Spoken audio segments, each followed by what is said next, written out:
اعوذ باللہ من الشیطان الرجیم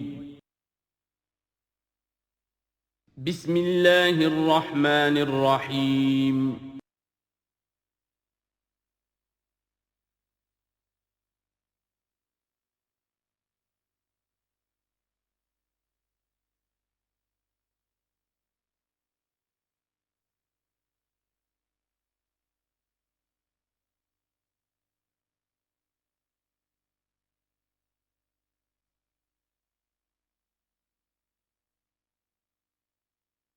ما ننسخ من آیۃ او ننسها نأت بخیر منها او مثلها الم تعلم ان اللہ علی کل شیء قدیر الم تعلم ان اللہ له ملک السماوات والارض وما لکم من دون اللہ من ولی ولا نصیر صدق اللہ العظیم۔ ان آیات مبارکہ کا ترجمہ اگرچہ ہم کر چکے ہیں، لیکن اس کا جو اصل مفہوم ہے اور اس کا پس منظر ہے اس کو سمجھنا ضروری ہے۔ آپ کو معلوم ہے کہ اللہ کا دین آدم سے لے کر این دم تک ایک ہی ہے۔ نوح کا دین، موسیٰ کا دین، عیسیٰ کا دین، محمد کا دین صلی اللہ علیہ وسلم علیہ والسلام، دین ایک ہی ہے۔ شریعتوں میں فرق رہا ہے، اور یہ فرق جو رہا ہے اس کا اصل سبب یہ ہے کہ نوع انسانی مختلف اعتبارات سے ارتقاء کی مراحل طے کر رہی تھی۔ ذہنی پختگی، شعور کی پختگی، پھر سوشل ایولیوشن، تمدنی ارتقاء، یہ مسلسل جاری تھا۔ لہذا اس ارتقاء کے جس مرحلے میں رسول آئے اسی کی مناسبت سے ان کو تعلیمات دے دی گئیں۔ ان میں وہ حصے بھی تھے کہ جو ایٹرنل ہیں، جو ہمیشہ رہیں گے، اور ایسے بھی تھے کہ جو اس زمانے کی مناسبت سے تھے۔ اب جب اگلا رسول آئے گا تو ظاہر بات ہے کہ ان میں سے کچھ چیزوں میں تغیر و تبدل ہو جائے گا، کچھ چیزیں نئی آ جائیں گی، کچھ پرانی ساقط ہو جائیں گی۔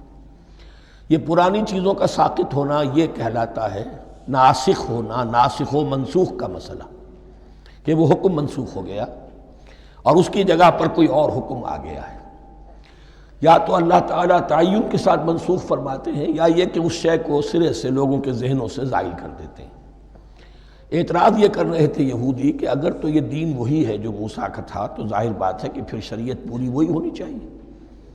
اس کے اعتراض کا جواب ہے جو یہاں دیا جا رہا ہے، اور یہی مسئلہ پھر قرآن میں بھی ہے۔ قرآن کی بھی تدریج کے ساتھ شریعت کی تکمیل ہوئی ہے۔ جیسا کہ میں نے پہلے عرض کیا تھا، شریعت کا بلو پرنٹ آپ کو سورہ بقرہ میں مل جائے گا آگے چل کر، لیکن شریعت کی تکمیل ہوئی ہے سورہ مائدہ میں۔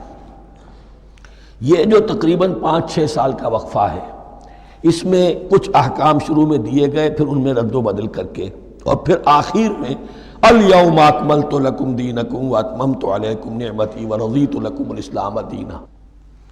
تو یہ ناسخ و منسوخ کا مسئلہ صرف سابقہ شریعتوں اور شریعت محمدی میں نہیں ہے صلی اللہ علیہ وسلم، بلکہ خود شریعت محمدی میں بھی زمانی اعتبار سے ارتقاء ہوا ہے۔ کہ پہلے شراب کے بارے میں حکم دیا گیا کہ اس کی مضرت زیادہ ہے، گناہ کا پہلو زیادہ ہے، کچھ فائدے بھی ہیں، بس۔ اس کے بعد آیا اگر شراب کے نشے میں ہو تو نماز مت پڑھو، نماز کے قریب مت جاؤ۔ پورے معاہدہ میں آخری حکم آ گیا، حل انتم منتہون، اب باز آتے ہو کہ نہیں آتے، حرام کر دیا گیا۔ تو یہ تدریجاً ہوا ہے۔ تو ناسخ و منسوخ قرآن میں بھی ہے، اور ناسخ و منسوخ قرآن اور تورات کے مابین بھی ہے۔ تو ہم نہیں منسوخ کرتے کوئی آیت یا بھلوا دیتے ہیں اس کو، نأت بخیر منہا، ہم اس سے بھی بہتر لے آتے ہیں، او مثلہا، یا اس جیسی ہی۔ الم تعلم ان اللہ علی کل شیء قدیر، اب یہ کہ یہ تو اللہ کی اتھارٹی ہے، مالک الملک وہ ہے، دین اس کا ہے، اس میں وہ جس طریقے سے چاہے کسی چیز کے اندر تبدیلی پیدا کر دے۔ الم تعلم ان اللہ لہ ملک السماوات والارض ما لکم من دون اللہ من ولی ولا نصیر ام تريدون ان تسألوا رسولکم کما سئل موسیٰ من قبل، کیا تم یہ چاہتے ہو کہ سوال کرو یا مطالبہ کرو اپنے رسول سے بھی اسی طرح کے جس طرح کی باتیں کی گئی تھی موسیٰ سے پہلے؟ مثلا ہم دیکھ چکے ہیں کہ ان سے کہا گیا کہ ہم نہیں مانیں گے جب تک کہ اللہ کو دیکھ نہ لے عیاناً، یا اسی طرح کے اور مطالبے جو حضرت موسیٰ علیہ السلام سے کیے جاتے تھے۔ یہاں مسلمانوں کو سکھایا جا رہا ہے کہ اس روش سے باز آؤ ایسی بات تمہارے اندر پیدا نہیں ہونی چاہیے۔ وَمَن يَتَبَدَّلِ الْكُفْرَ بِالْإِيمَانِ فَقَدْ ضَلَّ سَوَاءَ السَّبِيلِ۔ ظاہر بات ہے ایسی حرکتیں بھی اب مسلمانوں میں سے بھی جو منافقین ان میں شامل تھے وہی کر رہے ہوں گے، اس لیے فرمایا کہ جو کوئی ایمان کو ہاتھ سے دے کر کفر کو لے لے گا، یعنی منافق چونکہ دو طرفہ ہوتا ہے، اب اس کا بھی امکان ہوتا ہے کہ یکسو ہو جائے کفر کی طرف، اور اس کا بھی امکان ہوتا ہے کہ بالآخر یکسو ہو جائے ایمان کی طرف۔ مذبذبین بین ذالک کی کیفیت میں جو مبتلا ہے، اس کے دو یہ امکانات ہیں۔ تو جو کفر کی طرف جا کر مستقل طور پر راغب ہو گیا اس کا ذکر ہے، وَمَن يَتَبَدَّلِ الْكُفْرَ بِالْإِيمَانِ فَقَدْ ضَلَّ سَوَاءَ السَّبِيلِ، تو وہ تو سیدھی راہ سے بھٹک گیا۔ وَدَّ كَثِيرٌ مِّنْ أَهْلِ الْكِتَابِ لَوْ يَرُدُّونَكُم مِّن بَعْدِ إِيمَانِكُمْ كُفَّارًا، اہل کتاب میں سے بہت سے لوگ ہیں جو چاہتے ہیں کہ کسی طرح لوٹا کر لے جائیں تمہیں تمہارے ایمان کے بعد پھر کفار بنا دیں۔ یہ ایسے ہی ہے کہ جیسے کسی بلی کی دم کٹ جائے تو وہ یہ چاہے گی کہ ساری بلیوں کی دمیں کٹ جائیں کہ وہ کوئی علیحدہ سے نمایاں نہ رہے۔ تو وہ چاہتے تھے کہ یہ چیزیں جو ہیں ان کو واپس لے آیا جائے، اہل ایمان کو بھی کفر میں لے آیا جائے، حسدا من عند انفسہم، اور یہ ان کا طرز عمل ان کے حسد کی وجہ سے کہ کیوں یہ نعمت جو ہے ان کو دے دی گئی۔ من بعد ما تبین لہم الحق، اس کے بعد کہ ان پر حق بالکل واضح ہو چکا ہے، وہ جان چکے ہیں، پہچان چکے ہیں، کسی مغالطے میں نہیں ہے، غلط فہمی میں نہیں ہے۔ فاعفوا واصفحوا، یہ بہت اہم ہے مقام۔ تو اے مسلمانوں تم معاف کرتے رہو اور صرف نظر سے کام لو۔ اس کا اصل مطلب کیا ہے؟ ابھی تو چونکہ مدنی دور کا آغاز ہو رہا ہے، ابھی کشمکش کے اور کشاکش کے اور مقابلے کے اور تصادم کے بڑے سخت مراحل آ رہے ہیں۔ چونکہ تمہارا سب سے پہلا جو محاذ ہے وہ تو کفار مکہ کے خلاف ہے، سب سے بڑھ کر وہی آئیں گے، تم پر حملے کریں گے، جنگیں ہوں گی۔ تو فوری طور پر یہ جو آستین کے سانپ ہیں ان کو ابھی چھیڑو مت، جب تک یہ پڑے رہیں ڈورمنٹ، انہیں پڑا رہنے دو۔ ایک وقت آئے گا، یہاں یوں سمجھیے کہ یہ حکم دیا رہا ہے فی الحال انہیں چھیڑو مت، ان کے طرز عمل کے بارے میں زیادہ توجہ نہ دو، فاعفو، معاف کرتے رہو، درگزر کرتے رہو۔ اور وصفحو کہتے ہیں، صفح کہتے ہیں ایک طرف کا، یہ صفح ہے، یہ ورق ہے، صرف نظر کر لینا، دیکھا اندیکھا کر لینا، نظر انداز کر دینا، حتی یاتی اللہ بامرہ، یہاں تک کہ اللہ اپنا فیصلہ لے آئے۔ ایک وقت آئے گا کہ پھر مسلمانوں کو غلبہ آخری حاصل ہو جائے گا، اور جب جو یہ باہر کے دشمن ہیں ان سے تم نبٹ لو گے، پھر یہ کہ ان اندرونی دشمنوں کے خلاف بھی تمہیں اب آزادی دی جائے گی کہ ان کو بھی ان کے کیفر کردار تک پہنچا دو۔ ان اللہ علی کل شیء قدیر، یقیناً اللہ ہر چیز پر قادر ہے۔ واقیموا الصلاۃ وآتوا الزکاۃ، نماز قائم رکھو، زکوٰۃ دیتے رہو۔ وما تقدموا لانفسکم من خیر تجدوہ عند اللہ، اور جو کچھ بھی تم خیر میں سے، بھلائی میں سے اپنے لیے آگے بھیجو گے، کوئی مال خرچ کر رہے ہو تو خرچ کہاں ہو گیا؟ وہ تو اللہ کے ہاں ڈپازٹ ہو گیا، جمع ہو گیا۔ وما تقدموا لانفسکم من خیر تجدوہ عند اللہ، اسے اللہ کے پاس پاؤ گے۔ ان اللہ بما تعملون بصیر، یقیناً جو کچھ تم کر رہے ہو اللہ اسے دیکھ رہا ہے۔ وقالوا لن يدخل الجنۃ الا من كان هودا او نصارى۔ اب دیکھیے جب یہ نئی امت اب تشکیل پا رہی ہے تو یہودی اور نصرانی جو ایک دوسرے کے دشمن تھے مسلمانوں کے مقابلے میں جمع ہو گئے، انہوں نے کہنا یہ شروع کیا، وقالوا لن يدخل الجنۃ، ہرگز نہیں داخل ہوگا جنت میں، الا من کان ہودا او نصارا، سوائے اس کے جو یا تو یہودی ہو یا نصرانی ہو۔ وقالوا لن يدخل الجنۃ الا من کان ہودا او نصارا تلک امانیہم، یہ لفظ دوبارہ آ گیا، یہ ان کی خواہشات ہیں، من گھڑت خیالات ہیں، ان کی وشفل تھنکنگ ہے۔ قل ہاتوا برہانکم ان کنتم صادقین، کہو ان سے لاؤ کوئی دلیل اگر تم سچے ہو، دلیل کتاب سے لاؤ، کہیں تورات میں لکھا ہے یہ، کہیں یہ انجیل میں لکھا ہے، جو تورات اور جو انجیل تمہارے پاس ہے اسی میں سے دکھا دو کہ یہ لکھا ہوا ہو، کہیں لکھا ہوا نہیں۔ اب یہاں پر وہ یونیورسل ٹروتھ آ رہا ہے، بلا من اسلم وجہہ للہ وہو محسن، کیوں نہیں، ہر وہ شخص کے جو اپنا چہرہ اللہ کے سامنے جھکا دے اور وہ محسن ہو، اس کا رویہ صدق پر، سچائی پر، حسن کردار پر مبنی ہو، سر کا جھکانا منافقانہ نہ ہو، جزوی نہ ہو کہ کچھ مانا کچھ نہیں مانا۔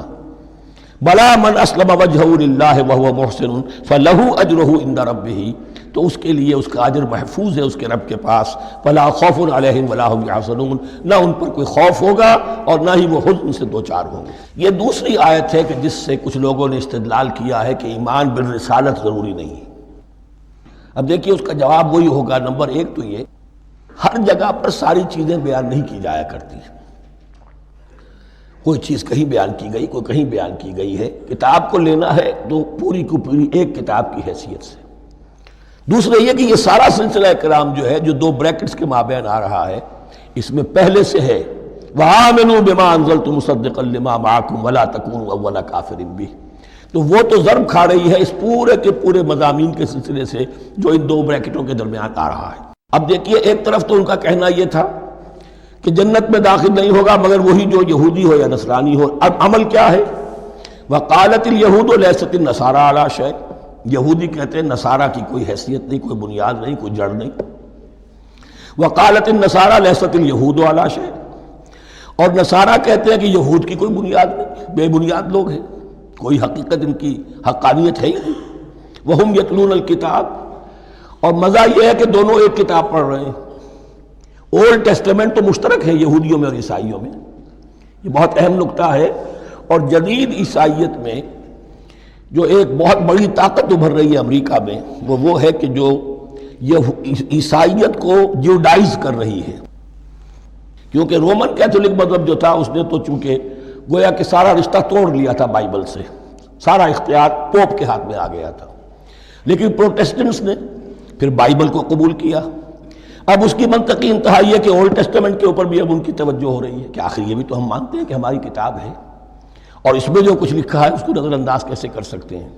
ہم نے جو ایک سیمینار کیا تھا امریکہ میں، جس میں ایک یہودی عالم بھی آئے تھے، ایک عیسائی بھی آئے تھے، اور مسلمانوں کی طرف سے بھی ہمارے ایک ساتھی نے بات کی تھی، تو وہاں ایک یہودی عالم نے کہا کہ اس وقت اسرائیل کو سب سے بڑی سپورٹ جو مل رہی ہے وہ ان عیسائیوں سے مل رہی ہے امریکہ میں سے، کہ جو اس وقت ایونجلسٹ کہلاتے ہیں وہاں پر، اور جو ایک بڑا فرقہ بن کر ابھر رہے ہیں۔ بہرحال یہ ان کا طرز عمل ہے۔ وَهُمْ يَتْلُونَ الْكِتَابَ، اور وہ دونوں کے دونوں کتاب کے پڑھنے والے ہیں۔ كَذَلِكَ قَالَ الَّذِينَ لَا يَعْلَمُونَ مِثْلَ قَوْلِهِمْ، اسی طرح کہا تھا ان لوگوں نے کہ جو کچھ بھی نہیں جانتے، انہی کی سی بات کہی تھی، یعنی یہ اشارہ ہے مشرکین مکہ کی طرف۔ فَاللَّهُ يَحْكُمُ بَيْنَهُمْ يَوْمَ الْقِيَامَةِ فِيمَا كَانُوا فِيهِ يَخْتَلِفُونَ، تو اللہ تعالیٰ فیصلہ کر دے گا ان کے مابین قیامت کے دن ان تمام باتوں کا جن میں کہ یہ اختلاف کر رہے تھے۔ وَمَنْ أَظْلَمُ مِمَّنْ مَنَعَ مَسَاجِدَ اللَّهِ أَنْ يُذْكَرَ فِيهَا اسْمُهُ وَسَعَىٰ فِي خَرَابِهَا۔ اب دیکھیے یہاں جو بخیہ یہ آیات آ رہی ہیں، تو اگرچہ خطاب تو ہے وہ بریکٹس کے مابین، خطاب میں بنی اسرائیل، لیکن اب یہاں کچھ ریفرنسز اہل مکہ کی طرف شروع ہو گئے ہیں، اور اس کے بعد سے حضرت ابراہیم کا تذکرہ آئے گا، پھر تحویل قبلہ کا ذکر آئے گا۔ تحویل قبلہ میں ظاہر بات ہے کہ وہ قبلہ جو ہے وہ مشرکین مکہ کے قبضے میں تھا اس وقت۔ اس حوالے سے ریلیونٹ کچھ مضامین جو ہیں اس کی تمہید باندھی جا رہی ہے۔ یہ ساری تمہید ہے جو آگے آنے والا مضمون ہے تحویل قبلہ، جو علامت تھی اس بات کی کہ اب وہ سابقہ امت مسلمہ معزول کر دی گئی اور نئی امت محمد صلی اللہ علیہ وسلم اس مقام پر نصب کر دی گئی، انسٹال کر دی گئی۔ اس کے حوالے سے جو مسئلے اٹھیں گے، اسی لیے قال الذین لا یعلمون مثل قولہم، میں نے عرض کیا کہ یہ مشرکین مکہ کی طرف اشارہ ہے۔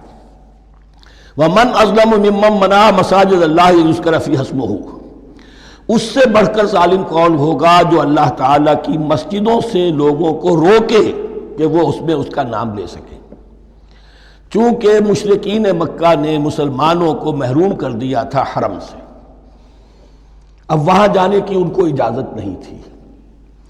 سن 6 میں حضور گئے بھی ہیں، تب بھی یہ کہ صلح حدیبیہ ہو گئی، واپس آنا پڑا، عمرہ کرنے کی اجازت نہیں ملی۔ سن 7 میں پھر ہوا ہے، تو یہ 7 برس بہت شاہ گزرے ہیں محمد الرسول اللہ صلی اللہ علیہ وسلم اور اہل ایمان پر۔ اب یہاں ذکر ہو رہا ہے ان کا قریش کا۔ وَمَنْ أَظْلَمُ مِمَّنْ مَنَعَ مَسَاجِدَ اللَّهِ أَنْ يُذْكَرَ فِيهَا اسْمُهُ وَسَعَىٰ فِي خَرَابِهَا، اور وہ اس کی تخریب میں لگے ہوئے ہیں۔ یہ خراب تخریب، یہ تخریب دو طرح کی ہوتی ہے، ایک ظاہری تخریب ہوتی ہے کسی مسجد کو گرا دینا، اور ایک ظاہری نہیں باطنی معنوی ہوتی ہے۔ وہ جو تخریب ہے وہ یہ ہے کہ توحید کی بجائے اسے شرک کا اڈا بنا دیا ہے۔ وہ تو دنیا کے بت قدوں میں پہلا وہ گھر خدا کا، ہم اس کے پاسباں ہیں، وہ پاسباں ہمارا، 360 بت رکھ دیے گئے اس گھر میں لا کر جو ابراہیم نے تعبیر کیا تھا توحید خالص کے لیے۔ وَسَعَىٰ فِي خَرَابِهَا، یہ لفظ ذرا نوٹ کر لیجئے، یہ ایک حدیث میں بھی آیا ہے، بڑی دلدوز حدیث ہے، اور میں چاہتا ہوں کہ آپ اسے ذہن میں رکھیں۔ حضور نے فرمایا یوشک ان یاتی علی الناس زمان، اندیشہ ہے کہ لوگوں پر یعنی میری امت پر ایک زمانہ ایسا بھی آ جائے گا،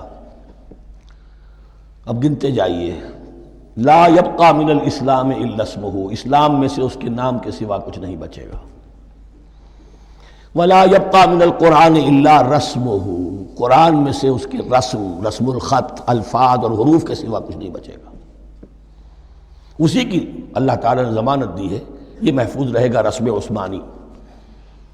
مساجدہم عامرۃ، ان کی مسجدیں آباد تو بہت ہوں گی، وہی خراب من الہدی، ہدایت سے خالی ہو جائیں گی، یہ خراب کے لفظ سے، ہی خراب من الہدی، وعلماؤہم شر الناس تحت ادیم السماء، اور ان کے علماء آسمان کی چھت کے نیچے کی بدترین انسان ہیں، من عندہم تخرج الفتنۃ وفیہم تعود، فتنہ انہی کے اندر سے برآمد ہوگا، انہی میں گھس جائے گا، یعنی ان کا کام فتنہ انگیزی، مخالفت، جنگ و جدال، بھڑکانا، اپنے اپنے فرقے کے لوگوں کے جذبات کو بھڑکاتے رہنا اور مسلمانوں کے اندر اختلافات کو ہوا دینا، یہی ان کا کام رہ جائے گا۔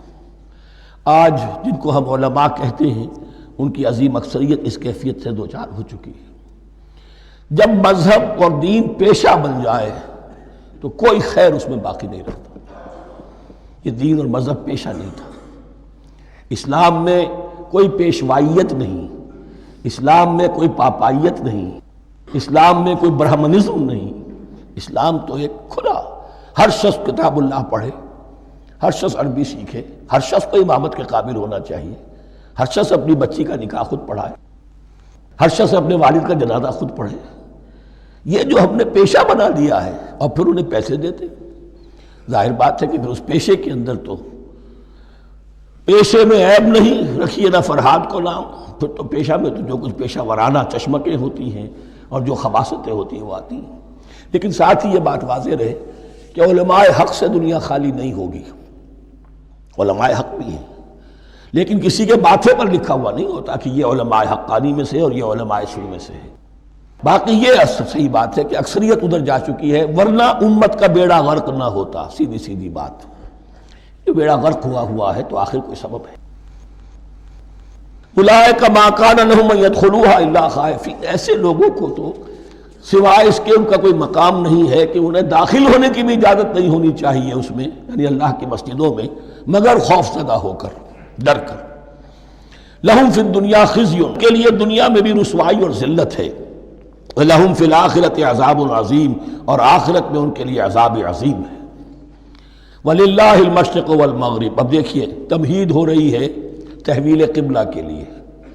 اب ظاہر بات ہے کہ بڑی حساس جو ہے وہ ایک کیفیت تھی یہ، تو یروشلم کے ساتھ جن کو دلچسپی تھی اور ان کے دلوں میں اس کی عقیدت تھی، مکہ مکرمہ اور بیت اللہ کے ساتھ جن کو دلچسپی تھی اور ان کے دلوں میں اس کی عقیدت تھی، تو اس حوالے سے یہ قبلہ بدلنا، اور 2 دفعہ بدلا ہے قبلہ، پہلے آ کے مدینے میں حضور نے یروشلم کی طرف 16 مہینے نماز پڑھی اور پھر تحویل قبلہ ہوا، تو اب اس میں کئی امتحان ہو گئے، وہ آگے آ جائے گا، لیکن اس کی تمہید باندھی جا رہی ہے۔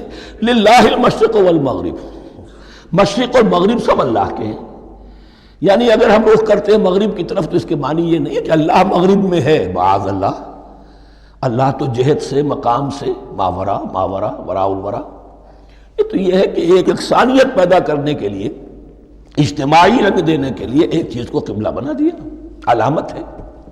غالب نے ٹھیک کہا ہے، قبلے کو اہل نظر قبلہ نما کہتے ہیں، قبلہ جو ہے وہ مسجود تو نہیں ہے پرے سرحد ادراک سے اپنا مسجود، قبلے کو اہل نظر قبلہ نما کہتے ہیں۔ للہ المشرق والمغرب فینما تولوا فثم وجہ اللہ، جدھر بھی تم رخ کرو گے وہ اللہ ہی کا رخ ہے۔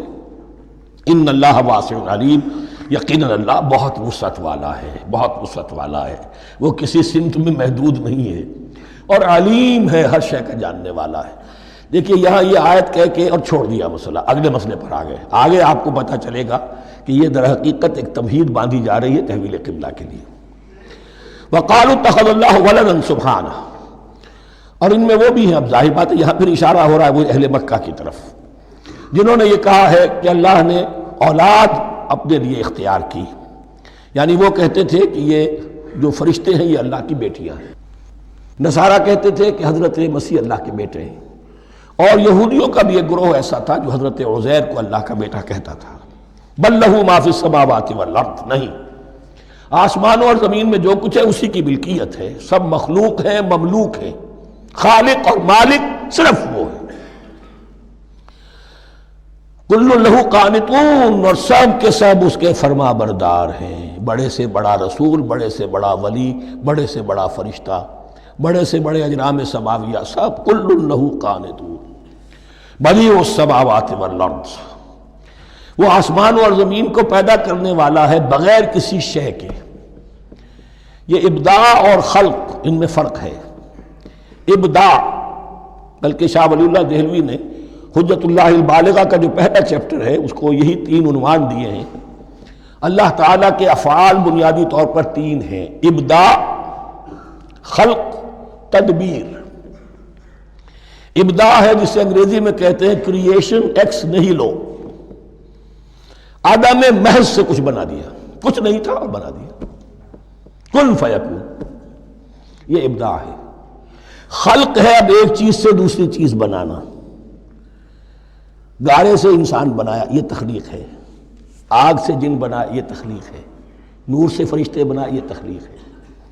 تو ابداع، بدیع وہ ہے کہ جس نے نئی چیز، اسی لیے بدعت ہمارے ہاں کہلاتی ہے وہ شے جو دین میں نہیں تھی اور خواہ لا کے شامل کر دی گئی، جس کی کوئی جڑ بنیاد دین میں نہیں ہے، وہ بدعت ہے۔ اس سے یہ لفظ بدیع السماوات والارض، وَإِذَا قَضَىٰ أَمْرًا فَإِنَّمَا يَقُولُ لَهُ كُن فَيَكُونُ، اس کی شان تو یہ ہے کہ جب وہ کسی معاملے کا فیصلہ کر لیتا ہے تو بس کہتا ہے کہ ہو جا، اور وہ ہو جاتی ہے۔ وَقَالَ الَّذِينَ لَا يَعْلَمُونَ لَوْلَا يُكَلِّمُنَا اللَّهُ وَتَأْتِينَا آیَةٌ، اور کہا ان لوگوں نے جو علم نہیں رکھتے، یہاں پھر وہی مشرکین مکہ کی طرف روح سخن ہے، کیوں نہیں بات کرتا ہم سے اللہ، اور کیوں نہیں کوئی لے آتا ہمارے پاس کوئی نشانی۔ یہ میں عرض کر چکا ہوں، یہ مضمون جو ہے کہ ان کا مطالبہ تھا بہت شدت کے ساتھ کہ کوئی معجزے ویسے ہی دکھاؤ جیسے تم کہتے ہو کہ عیسیٰ نے دکھائے تھے، موسیٰ نے دکھائے تھے، تو ہمارے یہ مطالبے پورے کر دو، ہم مان لیں گے۔ یہ ذکر آئے گا سورہ انعام میں اور پھر سورہ بنی اسرائیل میں۔ كَذَلِكَ قَالَ الَّذِينَ مِن قَبْلِهِمْ مِثْلَ قَوْلِهِمْ، اسی طرح کی باتیں جو لوگ ان سے پہلے آئے تھے وہ بھی کہتے رہے۔ تشابہت قلوبہم، ان کے دل ایک دوسرے سے مشابہ ہو گئے ہیں۔ قد بینا الآیات لقوم یوقنون، اور ہم نے تو اپنی آیات کو واضح کر دیا ہے ان لوگوں کے لیے جو یقین کرنا چاہیں۔ انا ارسلناک بالحق بشیرا ونذیرا، اے نبی ہم نے آپ کو بھیجا ہے حق کے ساتھ بشیر اور نذیر بنا کر۔ بنیادی حیثیت آپ کی یہ ہے کہ آپ اہل حق کو بشارت دیں، فراح و ریحان و جنت نعیم، فسلام لک من اصحاب الیمین، یہ بشارت دیجیے۔ اور جو غلط راستے پر جائیں، کفر کریں، منافقت میں مبتلا ہوں، ملحد ہوں اور بدعملی کریں، ان کو آپ خبردار کر دیجئے کہ جہنم ان کے لیے تیار کر دی گئی ہے۔ آپ کا کام دعوت ہے، ابلاغ ہے، تبلیغ ہے، نصیحت ہے۔ وَلَا تُسْأَلُ عَنْ أَصْحَابِ الْجَحِيمِ، آپ سے سوال نہیں کیا جائے گا جہنمیوں کے بارے میں کہ محمد یہ کیوں جہنم میں پہنچ گئے، ہم نے تمہیں بھیجا تھا، تمہارے ہوتے ہوئے یہ جہنمی کیوں ہو گئے؟ نہیں، یہ آپ کی ذمہ داری نہیں ہے۔ کون جنت میں جانا چاہتا ہے، کون جہنم میں جانا چاہتا ہے، یہ آدمی کا اپنا فیصلہ ہے۔ آپ کا کام ہے کہ حق کو واضح کر دیں، ہاں وضاحت میں کمی نہ رہ جائے، حق واضح ہو جائے، کوئی اشتباہ نہ ہو، بالکل مبرہن ہو جائے، واضح ہو جائے، بس یہ ذمہ داری آپ کی ہے، اس سے زیادہ نہیں۔ یہ مسئولیت جو ہوتی ہے، انسان اگر اپنی اصل مسئولیت سے زیادہ ذمہ داری اپنے سر پر ڈال لے تو اس سے بھی بہت بڑی بڑی گمراہیاں پیدا ہوتی ہیں۔ اور اس کا جو تذکرہ ہو رہا ہے بڑی گمراہی تو معاذ اللہ وہ تو ہمارے حوالے سے ہوتی ہے۔ ہمارے ہاں کی بہت سی جماعتیں جو ہیں اسی طرح کی غلطیوں کی وجہ سے وہ غلط راستوں پر پڑ گئی، پوری تحریکیں برباد ہو گئی۔ لیکن یہاں بھی حضور کا معاملہ کیا ہو رہا تھا کہ حضور چاہتے تھے کہ کسی طرح یہ علماء یہود ایمان لے آئے۔ بہرحال حضور کے دل میں رغبت، آخر مکے میں آپ تھے تو دعائیں مانگتے تھے، اے اللہ عمرو بن ہشام اور عمر بن خطاب میں سے کسی ایک کو تو میری جھولی میں ڈال دیں۔ تو اسی طرح کی دعا آپ نے کی ہوگی۔ فرمایا وَلَن تَرْضَىٰ عَنْكَ الْيَهُودُ وَلَا النَّصَارَىٰ حَتَّىٰ تَتَّبِعَ مِلَّتَهُمْ۔ اے نبی کسی مغالطے میں نہ رہیے، ہرگز راضی نہیں ہوں گے آپ سے نہ یہ یہودی اور نہ نصرانی، جب تک کہ آپ پیروی نہ کریں ان کی ملت کی۔ لہذا امید منقطع کر لیجیے، اس لیے کہ زیادہ امید ہو تو مایوسی ہو جاتی ہے۔ اقبال نے بہت خوب کہا ہے بندہ مومن کے بارے میں، جس کی امیدیں قلیل، جس کے مقاصد جلیل۔ مقصد اونچا لیکن امید قلیل رکھیے، اللہ چاہے گا تو ہو جائے گا، نہیں چاہے گا تو میرا کام تو اپنی حد تک اپنا فرض ادا کر دینا ہے۔ اس سے زیادہ کی جو ہے خواہش اپنے دل میں پالیں گے، کسی اجرت پسندی میں گرفتار ہو جائیں گے، کہیں دائیں بائیں ہک اور کرک کے ذریعے سے کہیں پہنچنے کی کوشش کریں گے اور اپنے آپ کو بھی برباد کر دیں گے۔ لن ترضى عنك اليهود ولا النصارى حتى تتبع ملتهم قل ان هدى الله هو الهدى، کہہ دیجئے دیکھو ہدایت تو ہے اللہ کی ہدایت۔ وَلَئِنِ اتَّبَعْتَ أَهْوَاءَهُمْ، اور اے نبی آپ بھی کان کھول کر سن لیں، اگر آپ نے ان کی خواہشات کی پیروی کی، یہاں ہم جوڑ دیں گے الفاظ بالفرض بفرض محال، اگر آپ نے ان کی خواہشات کی پیروی کی کہ کچھ چلو لے دو کر معاملہ کر لو، کچھ ان کی بات مانو، کچھ اپنی بات منوا لو۔ یہ مکے میں بھی قریش کی طرف سے بھی آیا تھا کہ کچھ اپنی بات منوا لیجئے، کچھ ہماری مانی، کمپرومائز کیجئے۔ اب ظاہر بات ہے کہ یہاں اب یہود کے ساتھ یہی معاملہ ہے۔ وَلَئِنِ اتَّبَعْتَ أَهْوَاءَهُمْ بَعْدَ الَّذِي جَاءَكَ مِنَ الْعِلْمِ مَا لَكَ مِنَ اللَّهِ مِنْ وَلِيٍّ وَلَا نَصِيرٍ، اور اگر بفرض محال آپ نے پیروی کی ان کی خواہشات کی، اس کے بعد کہ آپ کے پاس علم آ چکا، تو نہیں ہوگا کوئی بھی اللہ کے مقابلے میں آپ کے لیے کوئی مددگار یا حمایتی۔ معاذ اللہ معاذ اللہ، حق کی تلوار بڑی ننگی ہے، اور یہاں اللہ کا عدل یہ فرد سے فرد تک بدلتا نہیں ہے، نہ امت سے امت کی طرف بدلے گا، قوم اور کسی اور قوم سے ایک معاملہ، کسی دوسری قوم سے کوئی اور معاملہ نہیں۔ اللہ کے اصول ہیں، اللہ کے قوانین ہیں، اس کی فطرت ہے، فطرت اللہ التی فطر الناس علیہا، پھر یہ کہ اس کی سنت ہے، لن تجد لسنت اللہ تحویلا ولن تجد لسنت اللہ تبدیلا۔ الذین آتیناہم الکتاب یتلونہ حق تلاوتہ، وہ لوگ کہ جنہیں ہم کتاب دیتے ہیں وہ اس کی تلاوت کرتے ہیں جیسا کہ اس کی تلاوت کا حق ہے۔ اس پر میں نے اپنے کتابچے میں بحث کی ہے، تلاوت کا اصل حق کیا ہے۔ مسلمانوں پر قرآن مجید کے حقوق نامی کتابچہ، اب یہاں پہ تفصیل سے بیان کرنے کا وقت نہیں ہے، لیکن ایک بات جان لیجئے کہ تلاوت کا لفظ جو قرآن کے لیے قرآن نے اختیار کیا، یہ بڑا ذو معنیین ہے۔ تلا یتلو ہم اسے بھی کہتے ہیں پڑھنا، اور تلا یتلو کسی کے پیچھے پیچھے چلنے کو کہتے ہیں۔ والشمس وضحاها والقمر اذا تلاها، سورج کے بعد پیچھے آتا ہے چاند۔ تو یتلو کے معنی کیا ہے؟ when you are reading the book you are following the text۔ بعض لوگوں کو دیکھا ہوگا انگلی ان کی چلتی ہے ساتھ ساتھ، وہ بیچارے جو زیادہ ماہر نہیں ہیں تو تاکہ نگاہ ادھر سے ادھر نہ ہو جائے، ایک سطر سے دوسری سطر پر نہ پہنچ جائے، انگلی بھی ساتھ ساتھ پھیرتے ہیں، تو following the text۔ لیکن اس تلاوت کا اصل حق کیا ہوگا؟ جب آپ اس کتاب کو فالو کریں، اسے اپنا امام بنائیں، اس کے پیچھے چلیں، اس کا اتباع کریں، اس کی پیروی کریں، جس کی کہ دعا ہم کرتے ہیں وَاجْعَلْهُ لَنَا إِمَامًا وَنُورًا وَهُدًى وَرَحْمَةً، تو اللہ تو بنائے گا ہمارا امام اس کو اسی وقت جب کہ ہم فیصلہ کر لیں کہ ہم اس کتاب کے پیچھے چلیں گے۔ الذین آتیناہم الکتاب یتلونہ حق تلاوتہ اولئک یؤمنون بہ، جو اللہ کی کتاب کی تلاوت کا حق ادا کریں اور اس کی پیروی بھی کریں، وہی ہیں جو اس پر ایمان رکھتے ہیں۔ جو نہ تلاوت کا حق رکھتے ہوں ادا کریں، نہ پیروی کریں، وہ دعویٰ کریں کہ ہمارا ایمان ہے تورات پر اور کتاب پر، تو یہ دعویٰ جو ہے جھوٹا دعویٰ ہے۔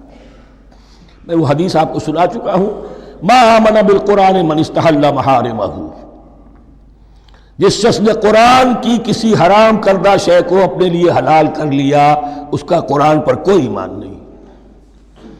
وَمَن يَكْفُرْ بِهِ فَأُولَٰئِكَ هُمُ الْخَاسِرُونَ، اور جو اس کا کفر کرے گا تو وہی لوگ ہیں خسارے میں رہنے والے۔ اب وہ بریکٹ بند ہو رہی ہے، وہ آیت کے جو چھٹے رکوع کے شروع میں آئی تھی دوبارہ آ گئی جوں کی توں۔ یا بنی اسرائیل اذکروا نعمتی التی انعمت علیکم وانی فضلتکم علی العالمین۔ یہ ترتیب ذہن میں رکھیے، اور دوسری آیت بھی جو کہ صرف یہ ہے کہ ترتیب تھوڑی سی بدلی ہے۔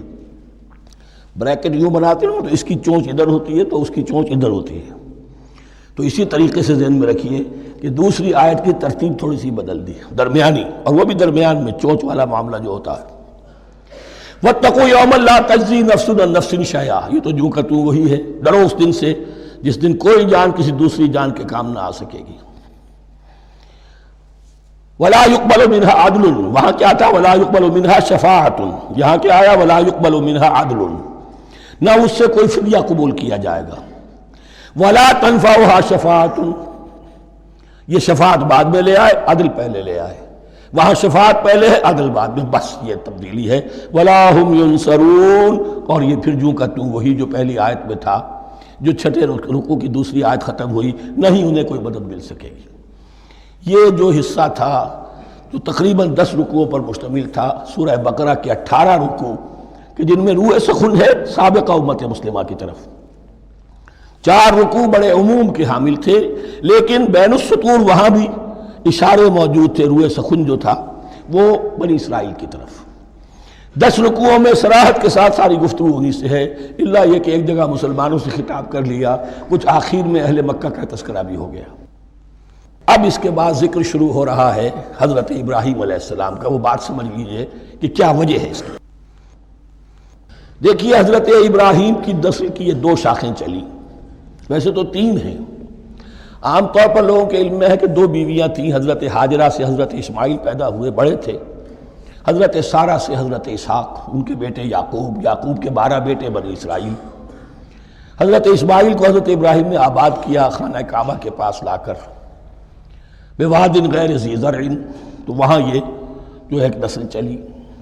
لیکن نبوت جو ہے حضرت ابراہیم کے بعد حضرت اسماعیل کو تو ملی، اس کے بعد مسلسل یوں سمجھیے کہ تقریباً 3000 کا فصل ہے سالوں کا کہ کوئی نبوت اس شاخ میں نہیں آئی۔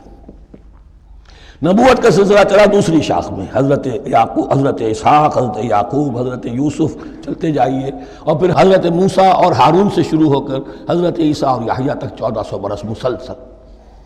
اگرچہ تیسری شاخ بھی تھی، بنو قطورہ کہلاتے، تیسری اہلیہ آپ کی تھی قطورہ، بنی قطورہ میں سے ان کی اولاد بڑی کثیر تھی، ان میں سے ایک مدین تھے، مدین یا مدیان، ان میں حضرت شعیب کی بعثت ہوئی تھی۔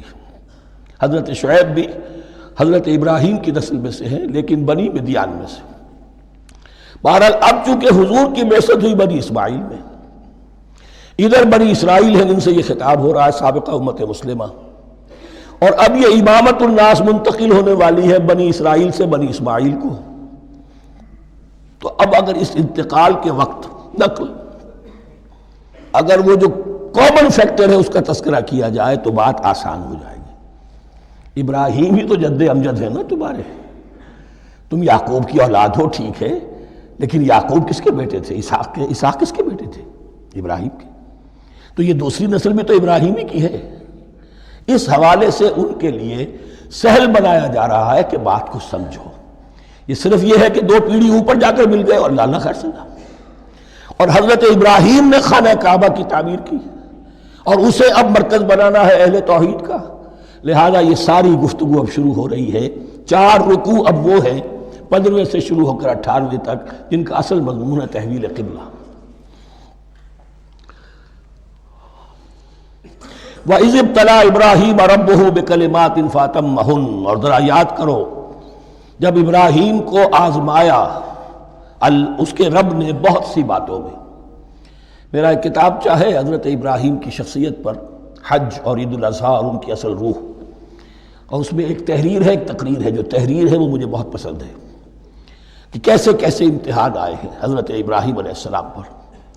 فَأَتَمَّهُنَّ، اب یہ ایک جملے میں ایک پوری داستان ہے. اس نے ان سب کو پورا کیا، سب میں پاس ہو گیا، ہر امتحان سے کامیابی کے ساتھ with flying colors ہر امتحان سے نکلے. قال انی جاعلک للناس اماما، تب ہم نے کہا اے ابراہیم اب میں تمہیں نوع انسانی کا امام بنانے والا ہوں. قال ومن ذریتی، انہوں نے کہا اور میری نسل کے بارے میں بھی یہ وعدہ ہے کہ نہیں؟ قال لا ینال عہد الظالمین، فرمایا میرا یہ عہد ظالموں سے متعلق نہیں ہوگا. مطلب کیا ہوا کہ تمہاری نسل میں سے جو صاحب ایمان ہوں گے، نیک ہوں گے، سیدھے راستے پر چلیں گے، ان سے ہمارا وعدہ ہے، لیکن نسلیت کی بنیاد پر نہیں ہے کہ جو بھی تمہاری نسل میں سے لازماً وہ اس وعدے کا مصداق بن جائے. وَإِذْ جَعَلْنَا الْبَيْتَ مَثَابَةً لِلنَّاسِ وَأَمْنًا، اور یاد کرو جب کہ ہم نے گھر کو، اپنے گھر کو، بیت اللہ کو قرار دے دیا لوگوں کے لیے زیارت کی جگہ، لوٹ کے آنے، لوٹ کر آؤ، حج کرو. مثابۃ للناس وامنا، اور اسے امن کا گھر قرار دے دیا. واتخذوا من مقام ابراہیم مصلی، اور ہم نے حکم دیا کہ مقام ابراہیم کو اپنی جائے نماز بنا لو، نماز پڑھنے کی جگہ بنا لو. آج کل تو بعض علماء نے یہ کہا ہے کہ مقام ابراہیم سے مراد کوئی خاص پتھر نہیں ہے، بلکہ اصل میں وہ تو پوری جگہ جو تھی وہ مقام ابراہیم، حضرت ابراہیم وہاں آباد ہوئے تھے. لیکن صحیح بات وہی ہے جو ہمارے سلف سے چلی آ رہی ہے، روایات پختہ ہیں اس کے بارے میں کہ یہ جس طریقے سے حجر اسود جنت سے آیا ہے، ایسے ہی یہ بھی ایک پتھر تھا کہ جو جنت سے لایا گیا حضرت ابراہیم کے لیے جب وہ تعمیر کر رہے تھے. کوئی اور ذرائع تو ابھی تھے ہی نہیں، اس کے اوپر وہ کھڑے ہوتے تھے اور یہ پتھر ہی اونچا ہوتا جاتا تھا خود. اب جیسے جیسے تعمیر اوپر جا رہی ہے تو اس کے لیے یہ پتھر اونچا ہوتا تھا. وہ پتھر ہے جو مقام ابراہیم اب بھی محفوظ ہے، اور وہاں پر پھر طواف کر کے کعبے کا مکمل، پھر اس کے آس پاس جو ہے 2 رکعت جو ہے وہ ادا کی جاتی ہے نماز. وَعَهِدْنَا إِلَىٰ إِبْرَاهِيمَ وَإِسْمَاعِيلَ أَن طَهِّرَا بَيْتِيَ لِلطَّائِفِينَ وَالْعَاكِفِينَ وَالرُّكَّعِ السُّجُودِ، اور ہم نے عہد لے لیا تھا ابراہیم اور اسماعیل سے کہ تم دونوں ہمارے اس گھر کو، بیتیہ میرے اس گھر کو پاک رکھو. اب یہ تطہیر بھی دونوں طرح کی ہوگی، ظاہری صفائی بھی ہو، گند نہ ہو، تاکہ زائر آئیں تو ان کے دلوں میں جو کدورت پیدا نہ ہو، کوفت نہ ہو، کھلی فضا ہو، صاف رکھو. اور تطہیر باطنی، وہاں توحید کا چرچا ہو، کوئی اور کفر اور شرک جو ہے وہ نہ آنے پائے. ان طہرا بیتی للطائفین والعاکفین، طواف کرنے والوں کے لیے، اعتکاف کرنے والوں کے لیے، والرکع السجود، اور رکوع اور سجود کرنے والوں کے لیے. وَإِذْ قَالَ إِبْرَاهِيمُ رَبِّ اجْعَلْ هَٰذَا بَلَدًا آمِنًا وَارْزُقْ أَهْلَهُ مِنَ الثَّمَرَاتِ مَنْ آمَنَ مِنْهُمْ بِاللَّهِ وَالْيَوْمِ الْآخِرِ. اور یاد کرو جب کہ ابراہیم نے کہا تھا اے میرے پروردگار اس گھر کو امن کی جگہ بنا دے، اور اس کے رہنے والوں، اس کے ہاں آباد ہونے والوں کو یعنی بنی اسماعیل کے لیے ان کو رزق عطا فرما، میووں کا اور پھلوں کا. من آمن منہم باللہ والیوم الآخر. اب یہاں حضرت ابراہیم خود رک گئے کہ میں اپنی ساری اولاد کے لیے یہ دعا نہ کروں، اس لیے کہ وہاں روک دیا گیا تھا لا ینال عہد الظالمین. تو جو بھی ان میں سے ایمان اور عمل صالح والے ہوں اور یوم آخر پر ایمان رکھتے ہوں، اجعل هذا البلد آمنا وارزق اهله من الثمرات من آمن منهم باللہ والیوم الآخر. اب یہاں دیکھیے اللہ تعالیٰ نے گویا کہ ہم کہیں گے ازرہ شفقت مسکراتے ہوئے گویا کہ فرمایا کہ ابراہیم قال ومن کفر، تمہاری اولاد میں سے جو کفر کرے گا فأمتعه قلیلا، اس کو بھی میں دنیا کا ساز و سامان تو دوں گا. امامت میں شامل نہیں کر سکتا، لیکن یہ کہ دنیاوی طور پر مال و متاع جو ہے وہ ان کو بھی میں دوں گا. ومن کفر فأمتعه قلیلا ثم اضطره الى عذاب النار، ہاں پھر اسے کشاں کشاں لے آؤں گا جہنم کے عذاب کی طرف. وبئس المصیر، اور وہ بہت ہی بری جگہ ہے لوٹنے کی. وَإِذْ يَرْفَعُ إِبْرَاهِيمُ الْقَوَاعِدَ مِنَ الْبَيْتِ وَإِسْمَاعِيلُ، اور یاد کرو جب کہ ابراہیم اٹھا رہے تھے ہمارے گھر کی بنیادوں کو، اور اسماعیل، باپ بیٹا دونوں لگے ہوئے تھے. یہاں لفظ جو قواعد آیا ہے اس کو نوٹ کیجئے، قواعد قاعدے کی جمع ہے اور یہ بنیادوں کو کہا جاتا ہے. اور اس میں اشارہ ہے حضرت ابراہیم اصل معمار اور بانی نہیں ہے کعبے کے، کعبہ بنایا ہے حضرت آدم نے، ان اول بیت وضع للناس للذی بمکہ، پہلا گھر۔ اب کیسے ممکن تھا حضرت آدم علیہ السلام کے زمانے سے لے کر اور حضرت ابراہیم تک کم و بیش جو ہے 4000 برس ہے، عام اندازہ جو ہے تورات کا اگر آپ لگائیں تو کوئی مسجد نہیں بنی ہوگی کیا؟ یہ پہلا گھر ہے، پہلا وہ گھر خدا کا۔ تو اس کی بنیادیں رہ گئی تھیں، باقی وہ امتداد زمانہ سے، اور چونکہ یہ سیلاب کا راستہ تھا، سیلاب کی وجہ سے وہ سب جو ہے دیواریں بہہ گئی تھیں، صرف بنیادیں تھیں۔ ان بنیادوں کو پھر وَإِذْ بَوَّأْنَا لِإِبْرَاهِيمَ مَكَانَ الْبَيْتِ، یہ سورہ حج میں جا کر مضمون تفصیل سے آئے گا۔ اب میں آئے گا کہتا ہوں، آ چکا ہے حقیقت کے اعتبار سے، اس لیے کہ یہ ساری مکی صورتیں ہیں جو نازل ہو چکی ہیں سورہ بقرہ سے بہت پہلے۔ تو جب وہ ان بنیادوں کو اٹھا رہے تھے تو دعائیں مانگ رہے تھے، ربنا تقبل منا انک انت السمیع العلیم، اے رب ہماری اس کوشش کو، ہماری اس مشقت کو، محنت کو قبول فرما۔ باہر گھر بنا رہے ہیں، پتھر اٹھا اٹھا کر لا رہے ہیں، حضرت اسماعیل کی عمر اس وقت لگ بھگ 13 برس ہے، ہاتھ بٹا رہے ہیں۔ ربنا تقبل منا انک انت السمیع العلیم، اے رب ہماری اس کوشش کو شرف قبول عطا فرما، یقیناً تو سب کچھ سننے والا اور جاننے والا ہے۔ ربنا وجعلنا مسلمین لک، اور اے رب ہمیں اپنا فرما بردار بنائے رکھ۔ نوٹ کیجئے، ابراہیم کہہ رہے ہیں، تو میں اور آپ اگر مطمئن ہو جائیں کہ میری موت لازماً حق پر ہوگی تو بہت بڑا دھوکہ ہے۔ ڈرتے رہنا چاہیے، اللہ کی پناہ طلب کرتے رہنا چاہیے۔ ربنا وجعلنا مسلمین لک، اے اللہ ہم دونوں کو اپنا فرما بردار بنائے رکھ، ومن ذریتنا امۃ مسلمۃ لک، اور ہم دونوں کی نسل میں سے اٹھائیو برپا کی جو ایک امت جو تیری فرما بردار امت ہو۔ وارنا مناسکنا، اور اے پروردگار تیرا گھر تو ہم نے یہ بنا دیا، اب اس کے جو رسومات ہیں وہ ہمیں سکھا، جو مناسک حج ہیں، ارنا مناسک، اب کیسے حج کریں، کیا آداب ہوں گے، طواف کیسے ہوگا، کیا کریں گے۔ وتب علینا، اور ہم پر اپنی شفقت کی نظر فرما، انک انت التواب الرحیم، یقیناً تو ہی ہے بہت ہی زیادہ توبہ کا قبول فرمانے والا اور شفقت کے ساتھ رجوع کرنے والا اور رحم فرمانے والا۔ ربنا وبعث فیہم رسولا منہم، اور اے ہمارے پروردگار ہماری اس نسل میں، اب چونکہ ہماری نسل مراد ہے بنی اسماعیل، بنی اسرائیل اسماعیل کی نسل میں سے تو نہیں ہے نا، یہاں دونوں کی نسل سے مراد ہے تو وہ بنی اسماعیل۔ ہماری اس نسل میں اٹھائی ہو ایک رسول انہی میں سے، باہر کا نہ ہو، کوئی مغایرت کا، اجنبیت کا پردہ حائل نہ ہو۔ وہ کیا کرے، یتلو علیہم آیاتک، تیری آیات ان کو پڑھ کر سنائے، وَيُعَلِّمُهُمُ الْكِتَابَ وَالْحِکْمَةَ، اور صرف سنائے نہیں، تعلیم دے انہیں کتاب اور حکمت کی۔ صرف سنا دینا تو بہت آسان کام ہے، سکھانا، تعلیم دینا، دلوں میں بٹھانا، اور حکمت، وَيُزَكِّيهِمْ، اور ان کو پاک کرے، ان کا تزکیہ کرے، ان کے دلوں میں تیری محبت اور آخرت کی طلب کے سوا کوئی طلب باقی نہ رہنے دے۔ انک انت العزیز الحکیم، یقیناً پروردگار تو ہی ہے زبردست اور کمال حکمت والا۔ وَمَن يَرْغَبُ عَن مِّلَّةِ إِبْرَاهِيمَ إِلَّا مَن سَفِهَ نَفْسَهُ، اور ایسا شخص کون سا ہوگا جو ابراہیم کے طریقے سے منہ موڑے۔ یہ رغبت کا نظر بھی زبان میں دونوں طرف جاتا ہے، رغبہ الہ، کسی شے کی طرف رغبت ہونا، محبت ہونا، میلان ہونا، اور رغبہ عن، کسی شے سے متنفر ہونا، کسی شے سے ابا کرنا، اس کو چھوڑ دینا۔ وَمَن يَرْغَبُ عَن مِّلَّةِ إِبْرَاهِيمَ إِلَّا مَن سَفِهَ نَفْسَهُ، سوائے اس کے جس نے اپنے آپ کو حماقت ہی میں مبتلا کرنے کا فیصلہ کر لیا ہو، اور کون ہوگا جو ابراہیم کے طریقے سے منہ موڑے۔ وَلَقَدِ اصْطَفَيْنَاهُ فِي الدُّنْيَا، اور ہم نے تو اسے دنیا میں بھی پسند کر لیا تھا، چن لیا تھا۔ وَإِنَّهُ فِي الْآخِرَةِ لَمِنَ الصَّالِحِينَ، اور یقیناً آخرت میں بھی وہ ہمارے صالح بندوں میں سے ہوں گے۔ اذ قال له ربه اسلم قال اسلمت لرب العالمین، جب کہا اس سے اس کے پروردگار نے کہ مانو میرا حکم، اس نے کہا پروردگار قبول ہے تیرا حکم، یہاں تک کہ ذبح کرو بیٹے کو، حاضر۔ یہ آخری امتحان تھا، آخر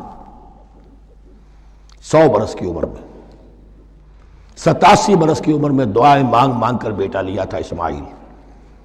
حضرت سارہ کے ہاں کوئی اولاد نہیں ہوئی تھی، اب وہ 13 برس کا تھا، بازو بن گیا تھا اور اس وقت ذبح کرنے کا حکم آیا۔ جب بھی کہا ہم نے مانو ہمارا حکم، قال اسلمت لرب العالمین، اللہ تعالی ہمیں بھی توفیق دے کہ اس کی پیروی کریں۔ ووصى بها ابراہیم وبنیہ ویعقوب، اور اسی کی وصیت کی تھی ابراہیم نے بھی اپنے بیٹوں کو اور یعقوب نے بھی۔ یا بنیہ، وہ کیا تھی نصیحت؟ اے میرے بیٹو، ان اللہ اصطفیٰ لکم الدین، دیکھو اللہ نے تمہارے لیے دین کو پسند فرما لیا ہے۔ کون سا دین؟ فلا تموتن الا وانتم مسلمون، اور دیکھنا موت نہ آنے پائے مگر فرما برداری کی حالت میں۔ یہی بات آئے گی سورہ آل عمران میں مسلمانوں سے خطاب کر کے، یا ایھا الذین آمنوا اتقوا اللہ حق تقاتہ ولا تموتن الا وانتم مسلمون، اور ان الدین عند اللہ الاسلام ومن یبتغ غیر الاسلام دینا فلن یقبل منہ۔ ام کنتم شہداء اذ حضر یعقوب الموت، کیا تم اس وقت موجود تھے جب یعقوب کی موت کا وقت آیا؟ جب آدم کی یعقوب پر موت، یہ لفظی ترجمہ ہوگا، اذ حضر یعقوب الموت اذ قال لبنیہ ما تعبدون من بعدی، حضرت یعقوب نے اپنے سارے بیٹوں کو جمع کیا، 12 کے 12، اور مصر میں پہنچ چکے تھے یہ حضرت یوسف علیہ السلام کے ذریعے سے، جو سورہ یوسف میں ساری کہانی آئے گی، وہاں انتقال ہوا۔ تو انہوں نے اپنے بیٹوں کو جمع کیا، اذ قال لبنیہ ما تعبدون من بعدی، میرے بعد تم کس کی پوجا کرو گے، کس کی پرستش کرو گے؟ یہ بات نہیں تھی کہ انہیں معلوم نہیں تھا، لیکن یہ کہ ایک میثاق، قول و قرار اور پختہ کرنے کے لیے۔ قالوا نعبد الہک و الہ آبائک ابراہیم و اسماعیل و اسحاق، انہوں نے کہا کہ ہم پوجیں گے، بندگی کریں گے، پرستش کریں گے آپ کے معبود کی اور آپ کے آبا ابراہیم، اسماعیل اور اسحاق کے معبود کی، اور یہ کوئی مختلف معبود نہیں ہے، الہ واحدہ، وہ تو ایک ہی الہ ہے۔ وَنَحْنُ لَهُ مُسْلِمُونَ، ہم اس کے لیے، اس کے سامنے سر جھکاتے ہیں، اسی کی فرما برداری کا اقرار کرتے ہیں۔ تِلْكَ أُمَّةٌ قَدْ خَلَتْ، یہ آیت 2 مرتبہ آئے گی اسی رکوع میں۔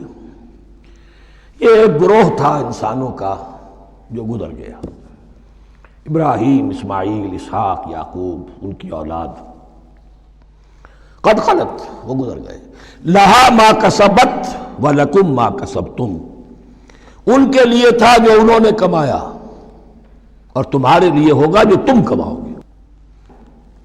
یعنی یہاں پدرم سلطان بود کا کوئی مقام نہیں ہے، ہر شخص کے لیے اپنا عمل، اپنا ایمان، اپنی کمائی۔ وَلَا تُسْأَلُونَ عَمَّا كَانُوا يَعْمَلُونَ، تم سے یہ نہیں پوچھا جائے گا کہ وہ کیا کرتے تھے، تم سے پوچھا جائے گا تم کیا کر کے لائے ہو۔ تو راچے ہے پدرم سلطان بود، تو راچے ہے، تم کیا ہو بھائی، تو اپنی بات کرو، باپ تمہارا سلطان تھا، ہوگا۔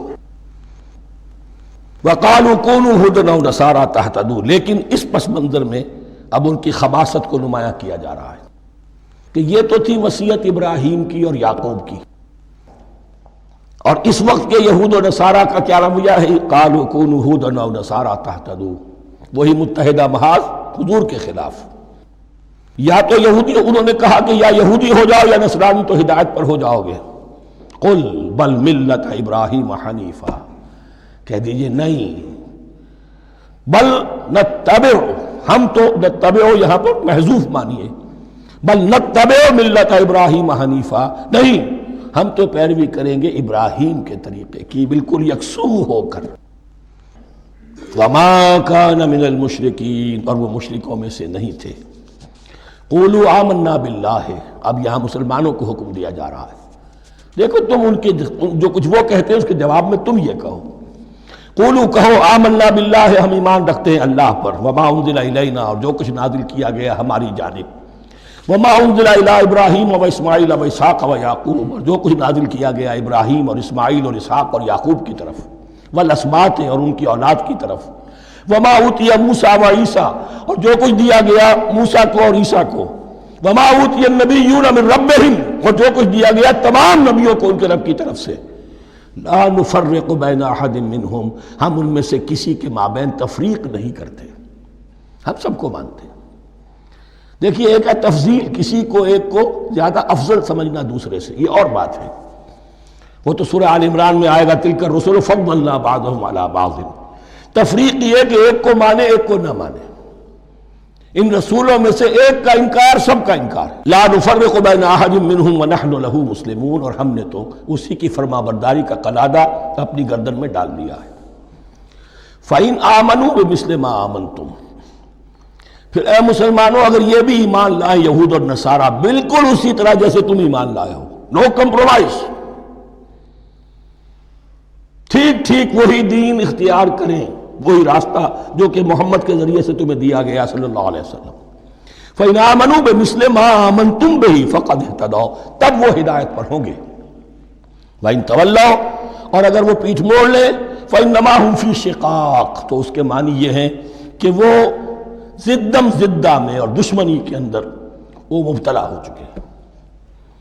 فَسَيَكْفِيكَهُمُ اللَّهُ، تو اے نبی آپ کے لیے ان کے مقابلے میں اللہ کافی رہے گا، آپ فکر نہ کریں، آپ کسی کمپرومائز کی دعوت کی طرف توجہ ہی نہ دیں، کچھ دو کا معاملہ سوچیں بھی نہ، ان کی مخالفتوں سے آپ مرعوب نہ ہوں، ان کی دھمکیوں کا کوئی اثر نہ لیں۔ فَسَيَكْفِيكَهُمُ اللَّهُ، اللہ کافی رہے گا آپ کے لیے ان سب کے مقابلے میں۔ وَهُوَ السَّمِيعُ الْعَلِيمُ، اور یقیناً وہ سب کچھ سننے والا اور جاننے والا ہے۔ ایسا نہیں ہے کہ اسے معلوم نہ ہو کہ آپ اس وقت کن حالات میں ہیں، کیسی مشکلات میں ہیں، کس طرح کی نازک صورتحال دن بدن جو ہے شکل بدل رہی ہے، لیکن آپ قائم رہیں۔ یہ ہے جگہ جہاں پر خون پڑا ہوا ہے، اس نسخے میں جو حضرت عثمان تلاوت فرما رہے تھے، اور اس وقت باغیوں نے انہیں شہید کیا ہے۔ ان کی زوجہ محترمہ نائلہ، انہوں نے بچانا چاہا ہے تو ان کی انگلیاں کٹ گئیں، اور خون جو ہے وہ فَسَيَكْفِيكَهُمُ اللَّهُ، ان الفاظ پر وہ خون پڑا ہے، وہ دھبا اب بھی موجود ہے۔ وَهُوَ السَّمِيعُ الْعَلِيمُ، اور وہ سب کچھ سننے والا اور جاننے والا ہے۔ صبغۃ اللہ، کیا معنی یہاں پر بھی ایک آپ کو محذوف ماننا ہوگا، اخترنا صبغۃ اللہ، ہم نے تو اختیار کر لیا ہے اللہ کے رنگ کو۔ وَمَنْ أَحْسَنُ مِنَ اللَّهِ صِبْغَةً وَنَحْنُ لَهُ عَابِدُونَ، اور اللہ سے بہتر رنگ کس کا ہوگا، اور ہم تو بس اسی کی بندگی، اسی کی پرستش کرنے والے ہیں۔ قُلْ أَتُحَاجُّونَنَا فِي اللَّهِ وَهُوَ رَبُّنَا وَرَبُّكُمْ، اے نبی ان سے کہیے کہ کیا تم ہم سے محاجہ کر رہے ہو، حجت بازی کر رہے ہو، جھگڑ رہے ہو، دلیل بازی کر رہے ہو اللہ کے بارے میں؟ وَهُوَ رَبُّنَا وَرَبُّكُمْ، وہ تو ہمارا رب بھی ہے تمہارا رب بھی ہے، رب تو ایک ہے، رب بھی ایک، اس کا دین بھی ایک، ہاں شریعتوں میں فرق ہوا ہے۔ قُلْ أَتُحَاجُّونَنَا فِي اللَّهِ وَهُوَ رَبُّنَا وَرَبُّكُمْ وَلَنَا أَعْمَالُنَا وَلَكُمْ أَعْمَالُكُمْ، رب تو ہمارا بھی وہ تمہارا بھی وہ، البتہ ہمارے لیے ہوں گے ہمارے عمل، تمہارے لیے ہوں گے تمہارے عمل۔ وَنَحْنُ لَهُ مُخْلِصُونَ، اور ہم تو اس کے لیے اپنے آپ کو خالص کر لینے والے ہیں۔ یہ ذرا 3 الفاظ یہاں پہ نوٹ کر لیجئے، یہ میرے اور آپ کے لیے لمحہ فکریہ ہیں۔ نحن لہو مسلمون، 136ویں آیت اس پر ختم ہوئی، ہم اس کے سامنے سر تسلیم خم کرتے ہیں، ان میں سے تو ہم بھی شامل ہیں۔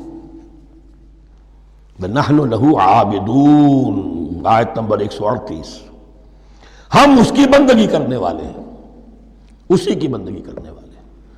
تو صرف اسلام نہیں، عبادت اور ٹوٹل عبادت، ٹوٹل بندگی، پوری زندگی میں اس کے ہر حکم کی پیروی اور اطاعت۔ اس سے آگے بات آئی وَنَحْنُ لَهُ مُخْلِصُونَ، یہ عبادت اخلاص کے ساتھ نہیں ہے تو منافقت ہے۔ اس عبادت سے کوئی دنیا کی منفعت پیش نظر نہ ہو، سوداگری نہیں، یہ عبادت خدا کی ہے۔ دنیا بنانا، دنیا کمانا، دین کو ذریعہ بنانا، اس سے بڑا، اس سے بڑی اور اس سے گری ہوئی کوئی حرکت نہیں۔ اخلاص. حضور نے فرمایا من صلی یرائی فقط اشرکا ومن صام یرائی فقط اشرکا ومن تصدق یرائی فقط اشرکا. جس نے نماز پڑھی دکھاوے کے لیے اس نے شرک کیا، جس نے روزہ رکھا دکھاوے کے لیے اس نے شرک کیا، اور جس نے صدقہ خیرات دیا دکھاوے کے لیے اس نے شرک کیا. وَنَحْنُ لَهُ مُخْلِصُونَ نَحْنُ لَهُ مُسْلِمُونَ نَحْنُ لَهُ عَابِدُونَ نَحْنُ لَهُ مُخْلِصُونَ. اللهم ربنا اجعلنا منهم اللهم ربنا اجعلنا منهم. ام تقولون ان ابراہیم واسماعیل واسحاق ویعقوب والاسباط كانوا هودا او نصارا. کیا تمہارا کہنا یہ ہے کہ ابراہیم اور اسماعیل اور اسحاق اور یعقوب اور ان کی اولاد یہودی تھے یا نصرانی تھے؟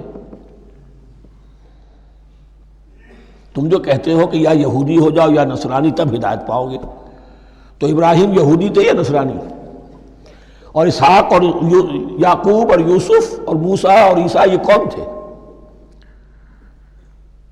یہی بات آج مسلمانوں کو سوچنی چاہیے. محمد الرسول اللہ اور ان کے اصحاب دیوبندی تھے یا بریلوی تھے یا اہل حدیث تھے یا شیعہ تھے یا سنی تھے؟ ان تقسیموں سے اوپر ہونے کی ضرورت ہے. اللہ کے ساتھ اخلاص کا تقاضا یہ ہے، ٹھیک ہے ایک فقہی مسلک کے اعتبار سے ایک شخص کسی مسلک کی پیروی کر رہا ہے، لیکن اپنے آپ کو اس سے آئیڈینٹیفائی کرانا اور اس مسلک کو مقدم رکھنا دین پر، اور اس مسلک ہی کے لیے محنت اور مشقت اور بھاگ دوڑ تبلیغ ہو رہی ہے اسی کی، یہ چیز بالکل اس اصل حقیقت کے خلاف ہے کہ جو اللہ کے دین نے ہمیں سکھائی. ام تقولون ان ابراہیم واسماعیل واسحاق ویعقوب والاسباط كانوا هودا او نصارا قل انتم اعلم ام اللہ. کہیے ان سے کہ تم زیادہ جانتے ہو یا اللہ زیادہ جانتا ہے. ومن اظلم ممن كتم شهادة عنده من اللہ. کان کھول کر سن لو، اس سے بڑھ کر ظالم کون ہوگا جس نے اللہ کی ایک گواہی جو اس کے پاس تھی اسے چھپا لیا. تمہارے پاس گواہیاں ہیں، علماء یہود جانتے تھے یہ اللہ کے رسول ہیں جن کے ہم منتظر تھے، اس گواہی کو چھپائے بیٹھے. ومن اظلم ممن كتم شهادة عنده من اللہ وما اللہ بغافل عما تعملون. اور اللہ ہرگز غافل نہیں ہے کہ اس سے جو تم کر رہے ہو. تلک امۃ قد خلت. یہ گروہ مقدس جماعت تھی یہ جس کے یہ گلے سرسبد تھے، یہ گزر گئے. لہا ما کسبت ولکم ما کسبتم. جو کمائی انہوں نے کی، جو عمل انہوں نے کمائے وہ ان کے لیے، تمہارے لیے نہیں. تمہارے لیے وہ ہوگا جو تم کماؤ گے. ولا تسألون عما كانوا يعملون. اور تم سے ان کے عمل کے بارے میں نہیں پوچھا جائے گا کہ انہوں نے کیا کیا، تم سے سوال یہ ہوگا کہ تم نے کیا کیا. بارک اللہ